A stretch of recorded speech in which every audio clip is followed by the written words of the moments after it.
6 సంవత్సరాల నుంచి చెప్పానే ఇటు బని 6 సంవత్సరాల వరకు పెరిగే ఆ బరువు వల్ల ఏమవుతుంది, వాళ్ళలో మైల్ స్టోన్స్ పెరుగుతాయి. మైల్ స్టోన్స్ అంటే పెరుగుదల మైలురాళ్ళు.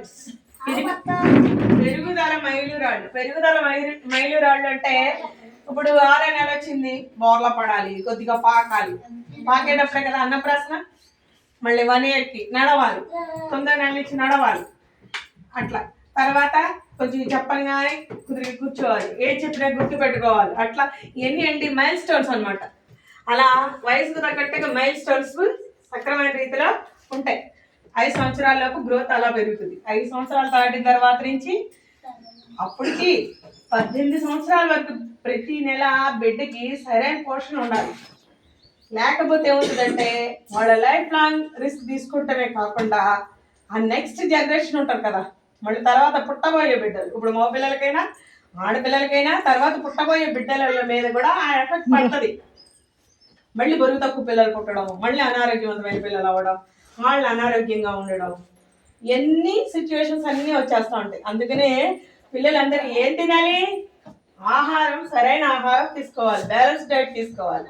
బ్యాలెన్స్ డైట్ అంటే సమతుల ఆహారం. Don't make noise, please silent. సమతుల ఆహారం. సమతుల ఆహారం అంటే ఏంటి, మనం తినే అట్లా కార్బోహైడ్రేట్స్ ఉండాలి. కార్బోహైడ్రేట్స్ అంటే గింజధాన్యాలు, గింజల నుంచి వచ్చే పిండి పదార్థాలు, అవి కార్బోహైడ్రేట్స్. అవి శక్తినిస్తాయి. ఏమిస్తాయి?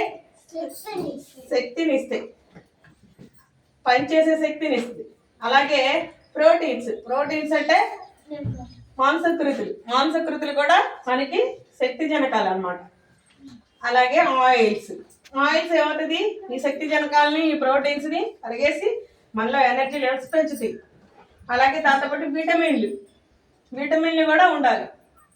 విటమిన్లు ఏమేంటి? విటమిన్స్ ఎవరు చెప్తారు? Vitamin A, vitamin B, C, D, E, K vitamins, ఖనిజ లవణాలు. వాటితో పాటు విటమిన్స్ తో పాటు ఖనిజ లవణాలు కూడా కావాలి. ఖనిజ లవణాలు ఏమిటి? అయోడిన్, ఐరన్, సోడియం, పొటాషియం, ఇంకా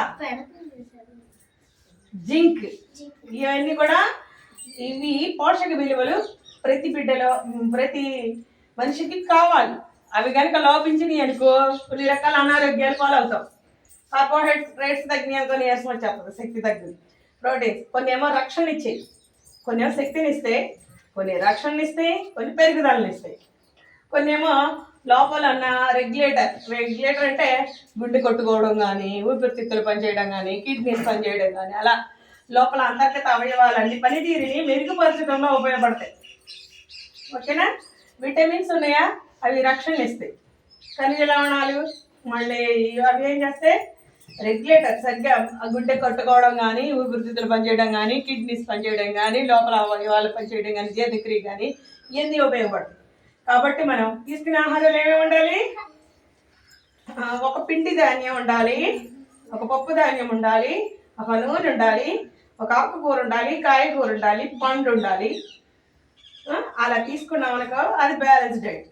పాలు ఉండాలి, పాలకు సంబంధించినవి ఉండాలి.